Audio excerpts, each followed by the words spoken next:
नमस्कार मंडळी। तर आज आपण खूप दिवसांनी भेटतोय आणि मस्त अशी रेसिपी घेऊन भेटतोय। तर बघू शकता खेकडा रस्सा बनवलाय मी। एकदम सोपी आणि साधी माझ्या सासूबाईंची रेसिपी आहे। खूप चवीला मस्त होते। तर हा समुद्री खेकडा आहे, जो आपला काळा खेकडा असतो ना तो नाहीये, समुद्रात मिळतो हा खारा खेकडा आहे। शिजायला एकदम कमी वेळामध्ये शिजतो। तर चला रेसिपीला स्टार्ट करूया। तर सगळ्यात आधी मी हे खेकडे आहेत ते असे स्वच्छ धुवून घेतलेत आणि याच्यामध्ये जादू म्हणजे बघू शकता हे निळ्या कलरचे खेकडे आहेत, शिजवल्यानंतर केशरी कलर घेतात। त्यामुळे लहान मुलांना या रेसिपीमध्ये खूप इंटरेस्ट असतो।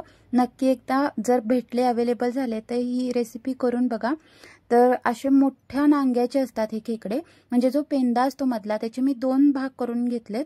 व्यवस्थित नीट करून स्वच्छ धुवून आता याला मॅरिनेट करायचं आहे। तर त्यासाठी मी इथे मीठ घातलंय आणि आलं लसूण मिरची आणि कोथिंबीर याची अशी बारीक पेस्ट करून घेतले आणि ती 2 चमचे घातलेली आहे।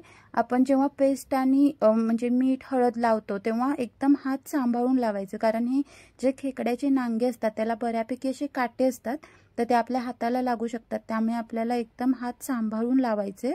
हे सगळं साहित्य आहे ते, आणि वरची टर्फल असल्यामुळे तिथे बाहेर काही मॅरिनेट करायची गरज नाही, पण पेंद्याचा जो मांसाचा भाग आहे तो व्यवस्थित मॅरिनेट झाला पाहिजे।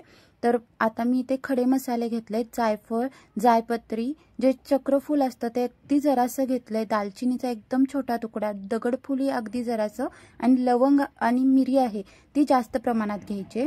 इथे खोबऱ्याचे काप काढून घेतलेत, आल्याचा 1 इंच सारखा तुकडा, 2 लसूण, 2 हिरवी मिरची आणि कोथिंबीरीच्या काड्या घेतलेल्या आहेत।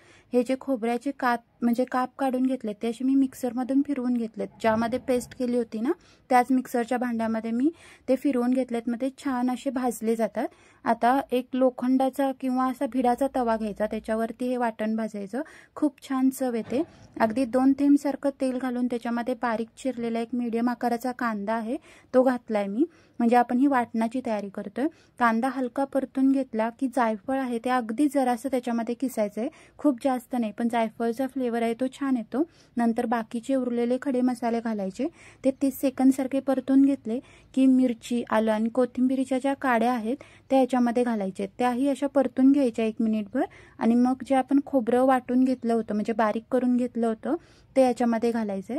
आता बारीक गॅसवरती आपल्याला छान खरपूस असे याला भाजून घ्यायचे।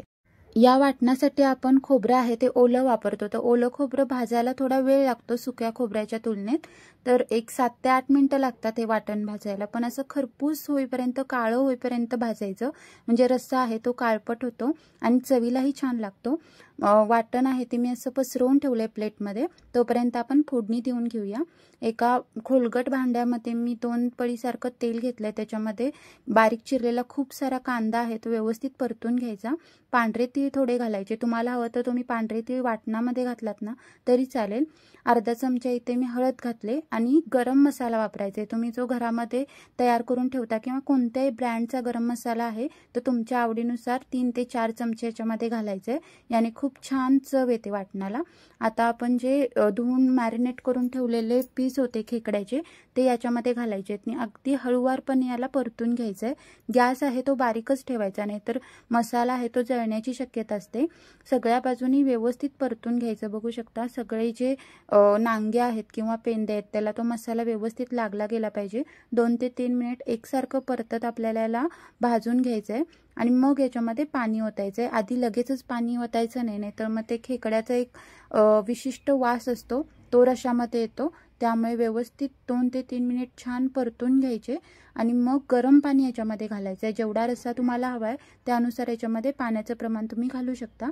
मी ते 1 ग्लासभर पाणी घातलेलं आहे, कारण मला अशी ग्रेव्ही नको होती, रस्सा हवा होता, कारण याचा रस्सा आहे तो पिल्यानंतर सर्दी कमी व्हायला मदत होते। त्यामुळे जेव्हा पावसाचे सुरुवातीचे दिवस असतात तेव्हा आमच्याकडे ह्या खेकड्याचा रस्सा आवर्जून केला जातो।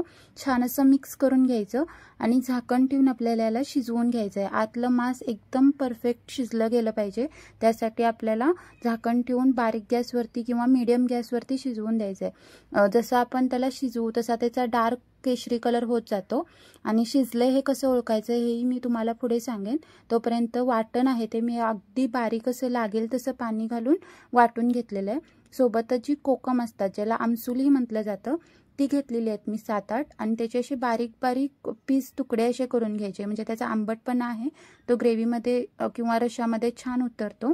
हे जे वाटण असतं किंवा हा रस्सा आहे याच्यामध्ये हलका आंबटपणा असला की खूप छान लागतो हा रस्सा। म्हणजे कोकणी पद्धतीत जर तुम्ही बनवताय तर सोला आहेत किंवा आमसूल आहेत ते आवर्जून वापरा, व्यवस्थित त्याला बारीक करून घ्यायचं। जर तुमच्याकडे ही आमसूलं नसतील तर तुम्ही चिंचेचं पाणी वापरलात ना तरी चालेल, पण आमसुलान खूप छान चव येते। इकडे मी चेक केलं होतं 7 ते 8 मिनिटं झाली होती आणि बऱ्यापैकी हे खेकडे म्हणजे आहेत ते व्यवस्थित शिजले गेले होते। पेंदे आहेत ते बघायचे, म्हणजे आपल्याला कळतंय की मांस आहे ते व्यवस्थित शिजले काय। पेंद्याचा जो मधला भाग असतो तो चमच्याने जरी तुम्ही असा डिवचून बघितला ना की शिजलाय की कच्चा आहे ते समजलं जातं आणि पूर्णपणे खेकडा आपला रंग आहे तो चेंज करतो, म्हणजे हा रस्सा छान शिजला गेलाय असं समजायचं। इथे बघू शकता किती छान कट आलाय, व्यवस्थित मस्त असा कट आलेला आहे। असं सुद्धा पिलं तरी छान लागतं, पण वाटण घातल्यानंतर त्याला छान असा थिकनेस येतो म्हणून वाटण घालायचं। हा पेंदा मी तुम्हाला दाखवते, हा बघा मधलं जे मांस आहे ते शिजलेलं लगेच ओळखतं, दिसून सुद्धा कळतं की आपल्याला हे आवळून आलेलं असतं शिजलंय असं। नाहीतर तुम्ही चमच्याने थोडंसं मांस काढून चेक केलात ना तरी चालेल। छान असा हा शिजलेला आहे जो खेकडा आहे तो। आता आपल्याला याच्यामध्ये सगळं जे बारीक वाटून घेतलेलं वाटण आहे ते घालायचं आहे, व्यवस्थित मिक्स करून पुन्हा एकदा याला उकळी काढून घ्यायची। ज्या वाटीमध्ये मी वाटण ठेवलं होतं त्याच्यामध्ये जरासं कोमट पाणी घालून याच्यामध्ये ॲड केलं, म्हणजे वाटण आहे ते वेस्ट जात नाही। आता हलक्या हाताने आपल्याला हे सगळं मिक्स करून घ्यायचं आहे आणि 2 ते 3 मिनिट पुन्हा याला उकळी काढायची आहे झाकण ठेवून, म्हणजे वाटण आहे ते छान शिजलं जातं आणि रश्श्यामध्ये त्याचा जो फ्लेवर आहे तो छान उतरतो। आणि लास्टला आपल्याला याच्यामध्ये जी कोकम आपण बारीक बारीक कट करून ठेवली होती ती घालायची आहे। ही जर नसतील तर मी पुन्हा एकदा सांगते चिंचेचा कोळ घातलात तरी चालेल, पण थोडासा आंबटपणा ह्या रश्श्यामध्ये असला ना तरच हा रस्सा छान लागतो, चवीला म्हणजे मस्त होतो। एकदा नक्की ट्राय करून बघा। आपण जेव्हा खेकडा मॅरिनेट केला होता तेव्हा खेकड्यापुरतं मीठ आपण खेकड्याला लावलं होतं, तर आता वाटणासाठीचं जे मीठ आहे ते मी लास्टला जेव्हा उकळी यायला लागते वाटणाला तेव्हा घातलंय, म्हणजे चवीनुसार तुम्ही तुमच्या आवडीनुसार मिठाचं प्रमाण कमी जास्त करू शकता। मीठ घातल्यानंतर पुन्हा एकदा झाकण ठेवून आपल्याला 2 ते 3 मिनिट छान अशी उकळी काढून घ्यायची, म्हणजे मीठ सगळे जे पीस आहेत त्याला व्यवस्थित लागतं।